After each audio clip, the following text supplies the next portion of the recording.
This is the Mercedes-Benz EQE300, which is the SUV equivalent of Mercedes' newest electric sedan. And even though this most closely resembles a GLE, this actually hasn't been built off any fuel-based plan. It's been designed from the ground up as an electric car, which is very exciting for a large electric SUV. It competes against the BMW iX, Audi's Q8 e-tron, and even newbie the Kia EV9. And this week I've been road testing it with my little family of 3 to see just how it handles family life. There are 4 variants for the EQE SUV, and our test vehicle is the entry grade model, but don't let its starting position fool you, because this still has a robust price tag of $134,900 before on-road costs. That makes it a smidge more affordable than the Beamer and a whole lot cheaper than the Audi, but the top spec EV9 still slays them all at $121,000. This model does come highly specified though, so it doesn't feel too cheeky.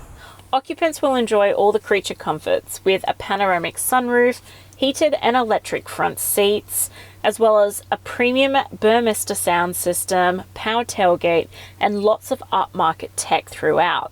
The full specs are in my detailed written review at carsguide.com.au if you want more info.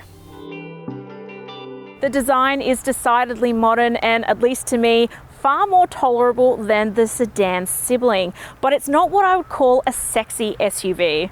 Its edges aren't very defined and it's kind of rounded out like a loaf of bread on wheels, but I do like a lot of the cool design elements, like the black grille with the repeated star motif, the 3D helix design lights at the rear, and the digital LED lights at the front, but mainly because they dance when you first turn the car on. The auto flush door handles and running boards are illuminated, which makes a beautiful display at night time. But the running boards are total overkill in my opinion.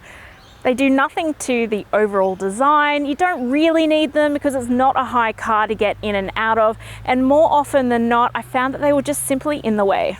The interior design is where this shines for me, because the 12.8-inch touchscreen multimedia system takes center stage. It looks great and the graphics are sharp, as are the graphics in the 12.3-inch digital instrument panel.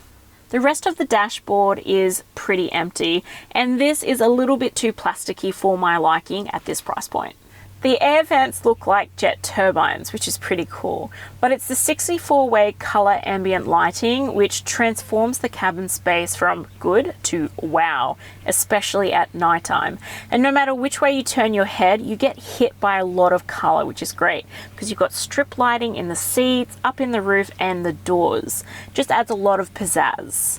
I mean, what can I say? I like shiny things. In terms of practicality, this cabin rules. It has plenty of room in both rows, and that's not something that all large SUVs can actually claim, so that's great. Individual storage options are fantastic in this car throughout, and I really love how deep the middle console is and the center console, as well as this little cubby underneath that has an elastic strap. It's perfect size for a large handbag. The electric front seats are stupidly comfortable, and I really love how you have extendable under thigh support as well as 4-way adjustable lumbar support. This model also features Mercedes' kinetic massage function, but to be honest, I didn't really even notice it when it was on. It's not as good as some other Mercedes models that I have sampled. You're spoiled for choice when it comes to charging options throughout the car. This row alone has 6 USB-C ports and a wireless charging pad, which is great. But I will note though that it is a little bit finicky to use the charging pad for your phone when you're also using the cup holders. The tech looks upmarket and fancy, but is easy to use, which is always a good combination. The touchscreen is responsive and you have wireless Apple CarPlay and Android Auto in this, as well as a cool augmented reality in the sat-nav. That just means that you have a dynamic instructions overlaid on a video feed. I found this to be a very handy feature when I had to navigate the CBD this week. You can choose up to 3 different soundscapes for this car, which just add a different level of dynamics when you turn your car on and off or when you accelerate. All the soundscapes are pretty nice, but I think over time you might find that this is a little bit gimmicky. There was a good feature in this that I found to be super handy. So you can set your climate to your desired temperature, that when you unlock the car, the system will actually start pumping air out to either cool down or heat the car. I thought this was really good this week during the hot week that we've had, just because I've been able to cool the car down and then buckle in my son. I'm in the back seat and I have limo-like headroom and legroom back here, even with that panoramic sunroof, which is great. Taller passengers are definitely going to be comfortable. The seats themselves are really well cushioned, but there's not heaps of under thigh support. Middle seaters are going to be happy because of the flat floor. The amenities are good, but like the sedan sibling, it is lacking a little bit on the luxury items. You'll still enjoy mat pockets, directional air vents, 2 USB-C ports, as well as reading lights. I also like that the fold-down armrest sits at a good height. While they got in my way, my 7-year-old actually really liked using the side steps this week. He had a great view out of the wide windows, and I personally really like the hardened kick plates on the back of these seats. I found them to be really easy to clean, which is always handy when you have a kid like mine who likes to put his feet on everything. There are ISOFIX child seat mounts and 3 top tethers in this row. 2 seats will probably still fit best, but there's plenty of room for front passengers when a 0 to 4 rearward facing child seat is installed too. I also like how wide the door apertures are for this SUV. Makes it really easy to slide in a child seat into this row. The boot is a great size at 520 litres. There's a really handy storage compartment underneath the floor for cables and bulkier items, but I really like how it's a level load space, and this back row has a 40-20-40 split. Just opens up the storage options. You don't get a tyre or puncture repair kit in this because of the run flat tyres, but it is super handy having the hands-free power tailgate. The 300 is a rear-wheel drive and has 1 electric motor, which is located at the back. It has a maximum power output of 180 kilowatts and 550 newton meters of torque. It has plenty of gumption, but think of it more as a stately gentleman when it comes to acceleration, because its official 0 to 100 kilometer sprint time is 7.6 seconds. This has a Type 2 CCS charging port and will accept speeds of up to 11 kilowatts on AC charging and 170 kilowatts on DC charging. It'll take around 14.5 hours to get from 0 to 100% on AC charge and up to 32 minutes on DC charging to get from 10 to 80%, which is pretty good. The 300 has a lithium-ion battery with a large 89 kilowatt-hour capacity and an official energy consumption of 18.9 kilowatt-hour. My average sat just a little bit below that, and I'm really happy with that consumption considering how much open road driving I did this week. I also didn't have any range anxiety because of the healthy 539 kilometer driving range. The 300 SUV is well balanced and sure of itself, and it handled itself like a pro with both open road driving and city slicking this week. I think it's got a lot of grace and the power is pretty responsive. It's just not as fun as other EVs on the market at the moment. The ride comfort is absolutely the winning feature for me. The suspension is well cushioned. You can handle most roads without any wincing, which is great.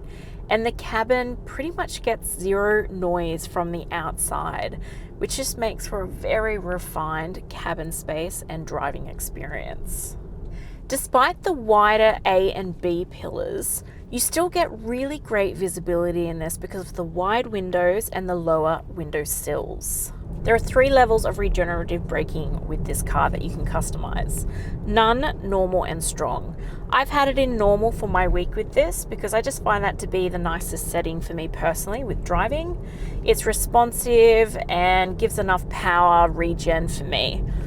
But I really don't like the strong setting when you're in stop-start traffic in the city.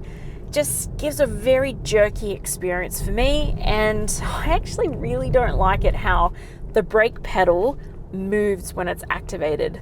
Just totally wigs me out. I've really enjoyed parking this. It's got a super clear 360-degree view camera system, and you can change your camera angles as well, which is great. But the front and rear parking sensors really do help. to make light work of parking. And if you're not super confident, this also has a park assist feature, which is great. The EQE comes stuffed with safety features, but I really like how the ambient lighting is linked to so many safety systems. So say you're approaching the car in front of you too quickly, the lights across the dash will flash red at you. And if you indicate that there's something in your blind spot, the lights on the doors will also flash red as well. I think this is a really practical application for something that's usually just set aside as a pretty design element. At the time of this video, the EQE SUV hasn't been rated with ANCAP yet, but it does have 10 airbags, including a front center airbag and side chest airbags for both rows. Usually I only see those on the front, so that's pretty good. The full safety specs are in my detailed written review at carsguide.com.au if you want more info. The EQE SUV comes with a 5-year unlimited kilometre warranty, but the battery is also covered by a 10-year or up to 250,000 kilometre warranty, which is better than most on the market.